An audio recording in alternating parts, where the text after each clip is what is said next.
اے میرے بندے تجھے شیطان نے بہکا دیا، آؤ میرے در کی طرف۔ اللہ رب العزت فرماتے ہیں یا ایھا الانسان ما غرک بربک الکریم، کتنے عجیب پیارے انداز میں فرما رہے ہیں اے انسان تجھے تیرے پروردگار سے کس چیز نے دھوکے میں ڈالا۔ میرے بھائیوں اللہ رب العزت چاہتے ہیں کہ بندے توبہ کریں، اس لیے کہ جب شیطان نے کہا کہ میں انسانوں کو دائیں بائیں آگے پیچھے سے بہکاؤں گا تو فرشتے حیران ہوئے، اس نے کیا بات کر دی۔ اللہ رب العزت نے ارشاد فرمایا کہ میرے فرشتوں حیران ہونے کی ضرورت نہیں۔ عرض کیا اللہ جب یہ چاروں طرف سے بہکائے گا تو لوگ اس کے پھندے میں آ جائیں گے۔ اللہ تعالیٰ نے فرمایا کہ اس نے 4 سمتوں کا تذکرہ کیا لیکن 2 سمتیں بھول گیا، ایک اوپر کی اور ایک نیچے کی۔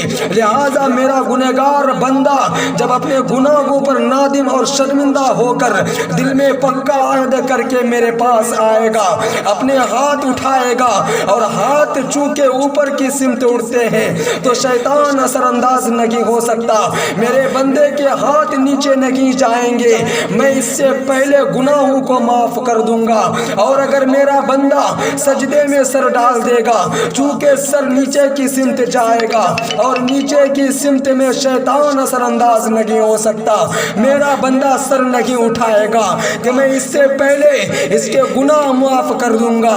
میرے بھائیوں یہ سمتیں کھلی ہوئی ہیں، ہم ہاتھ اٹھا کر دعا مانگیں پروردگار معاف فرمائیں گے، سجدے میں سر رکھ کر معافی مانگیں پروردگار مہربانی فرمائیں گے۔ میرے دوستو آج باپ بیٹے سے ناراض ہو جاتا ہے، بیوی سے کہتا ہے اس سے کہہ دو گھر سے چلا جائے، اس کا نام تک نہیں لیتا، کہتا ہے اس سے کہہ دو میری بات سنا کرے، اجنبیوں جیسا انداز اختیار کر لیتا ہے۔ قربان جائے اس پروردگار پر کہ جو بندے گنہگار تھے، سزاوار تھے، سزا کے مستحق تھے، ان کے بارے میں اللہ تعالیٰ فرماتے ہیں قل یا عبادی، اے میرے بندو میرے بھائیوں ان گناہوں کے باوجود اللہ تبارک و تعالیٰ عبد کی نسبت سے خارج نہیں کیا۔ وہ کہہ سکتے تھے انہیں کہہ دو سنبھل جائیں، انہیں کہہ دو گناہوں کو چھوڑ دیں۔ میرے بھائیوں شاہانہ انداز یہی تھا مگر کریمانہ انداز اپنایا۔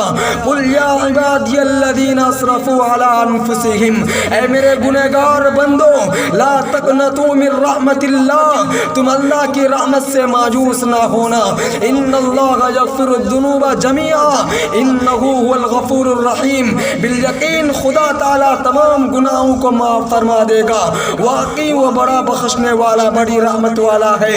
میرے بھائیوں حافظ ابن القیم رحمہ اللہ فرماتے ہیں کہ میں ایک دفعہ ایک گلی سے گزر رہا تھا، دیکھا کہ کوئی 8-9 سال کا بچہ اور اس کی ماں اس سے خفا ہو کر اس کو تھپڑ لگا رہی ہے، اس کو دھکے دے رہی ہے، کہہ رہی ہے تو نافرمان بن گیا، دفع ہو جا، چلا جا یہاں سے۔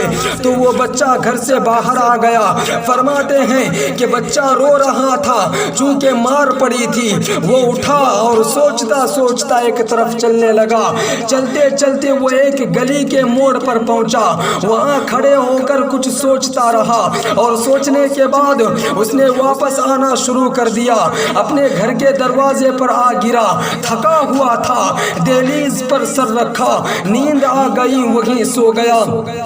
چنانچہ کافی دیر کے بعد اس کی والدہ نے کسی کام کے لیے دروازہ کھولا تو کیا دیکھتی ہے کہ بیٹا اسی دہلیز پر سر رکھ کے پڑا ہوا ہے۔ والدہ کا غصہ بھی ٹھنڈا نہیں ہوا تھا اور کہنے لگی دور ہو جا میری نگاہوں سے۔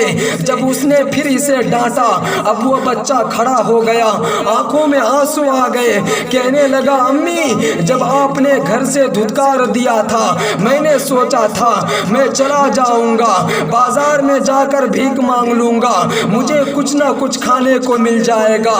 امی میں نے سوچا تھا کسی کے جوتے صاف کر دیا کروں گا، کچھ کھانے کو مل جائے گا۔ امی میں نے سوچا تھا کسی کے گھر کا نوکر بن کر رہ جاؤں گا، مجھے بھی جگہ مل جائے گی، مجھے کھانا بھی مل جائے گا۔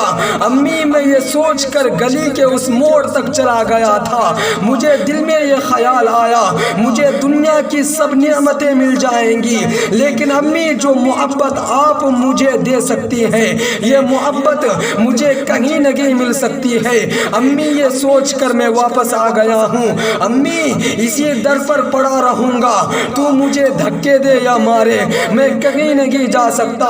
جب اس بچے نے یہ بات کہی ماں کی ممتا جوش میں آ گئی، اس نے بچے کو سینے سے لگایا اور کہا میرے بیٹے اگر تیرے دل میں یہ کیفیت ہے کہ جو محبت تجھے دے سکتی ہوں وہ کوئی نہیں دے سکتا تو میرے دروازے کھلے ہوئے ہیں۔ فرماتے ہیں جب گنہگار بندہ اس احساس کے ساتھ رب کے دروازے پر آتا ہے اور کہتا ہے اللہ تیرا گنہگار بندہ تیرے در پر حاضر ہے، اے اللہ گناہوں کا اقرار کرتا ہوں اور آپ سے فریاد کرتا ہوں، اللہ اگر آپ ہی دھکا دے دیں تو کون ہے ہم پر رحم کرنے والا اور کون ہے سینے سے لگانے والا۔ میرے بھائیوں جب انسان اس طرح اپنے گناہوں سے سچی توبہ کرتا ہے پھر پروردگار اپنی رحمتوں کے دروازے کھول دیتے ہیں۔